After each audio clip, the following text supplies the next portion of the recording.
আমি অভিজ্ঞতার সঙ্গে এই মুহূর্তে যে খবরে নজর রাখবো, স্ত্রীকে শাবল দিয়ে মাথায় মেরে ঘরের ভেতরে পুঁতে রাখলো স্বামী।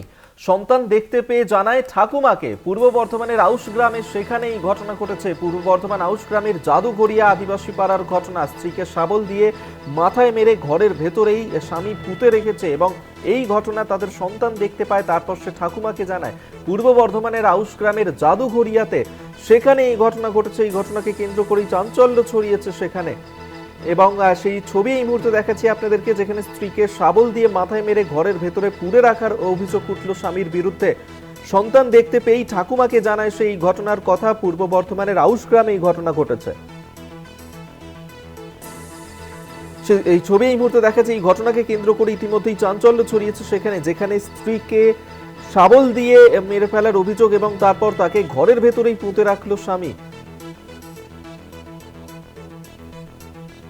পূর্ব বর্ধমানে এই ঘটনা ঘটেছে। পূর্ব বর্ধমানের আউশ গ্রামে মৃতদেহ উদ্ধার করে অভিযুক্তকে গ্রেফতার করেছে পুলিশ। স্ত্রীকে শাবল দিয়ে মাথায় মেরে তাকে ঘরের ভেতরে পুঁতে রাখা হয়েছে। পূর্ব বর্ধমানের আউশ গ্রামে সেখানে জাদুঘরিয়া অঞ্চলে এই ঘটনা ঘটেছে এবং এই ঘটনাকে কেন্দ্র করে ইতিমধ্যেই চাঞ্চল্য ছড়িয়েছে সেখানে। ঘটনার তদন্ত শুরু করেছে পুলিশ। আব্বাস আলী আমাদের সঙ্গে টেলিফোনে রয়েছেন প্রতিনিধি, আরো বিস্তারিত জানবো। আব্বাস, কি ঘটনা ঘটেছে? দেখো, প্রথমে বলে রাখি যে মকর সংক্রান্তির আগের রাতেতে এক ব্যক্তি আদিবাসী তার স্ত্রীকে বচসা বাঁধার পরই তাকে সে সন্ধ্যে নাগাদ একটা শাবল করে মেরে দেয় এবং সেই ঘটনা তার বাচ্চা 7 বছরে দেখে ফেলে এবং তাকে চুপ রেখে দেয়। এবং তারপরে ওই যখন মরে যায় ওই তার স্ত্রী, তাকে ওই ঘরের ভেতরেই মাটি কুড়ে শাবল দিয়ে মাটি কুড়ে তাকে চাপা দিয়ে রেখে দেয়। তারপরে যখন সকালবেলা যখন সকাল হয় তখন বাড়ির লোকে যখন খোঁজ করে যে তোমার মা কোথায় গেছে, তার শাশুড়ি মা বাচ্চাদের যে ঠাকুমা, সে জিজ্ঞেস করে যে বৌমা কোথায় গেছে, তখন তার স্বামী বলে যে সে কোথায় পালিয়ে গেছে, তাকে খুঁজে পাওয়া যাচ্ছে না। তখন কিন্তু বাচ্চা ছেলেটা কাঁদতে কাঁদতে বলে যে তার বাবা তার মায়ের মাথায় শাবল দিয়ে বেরিয়ে দেয়, তারপরে মাকে কিন্তু ওই মাটির মেঝেতে কিন্তু পুঁতে দেয়।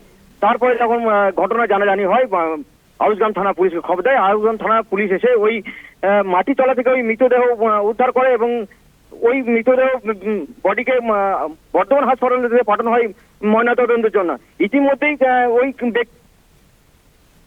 ইতিমধ্যেই ওই ব্যক্তিকে পুলিশ আটক করে অবশ্যই ঘটনার তদন্ত শুরু করেছে পুলিশ। আপাতত ধন্যবাদ তোমায়। আব্বাস আলী আমাদের সঙ্গে টেলিফোনে ছিলেন প্রতিনিধি।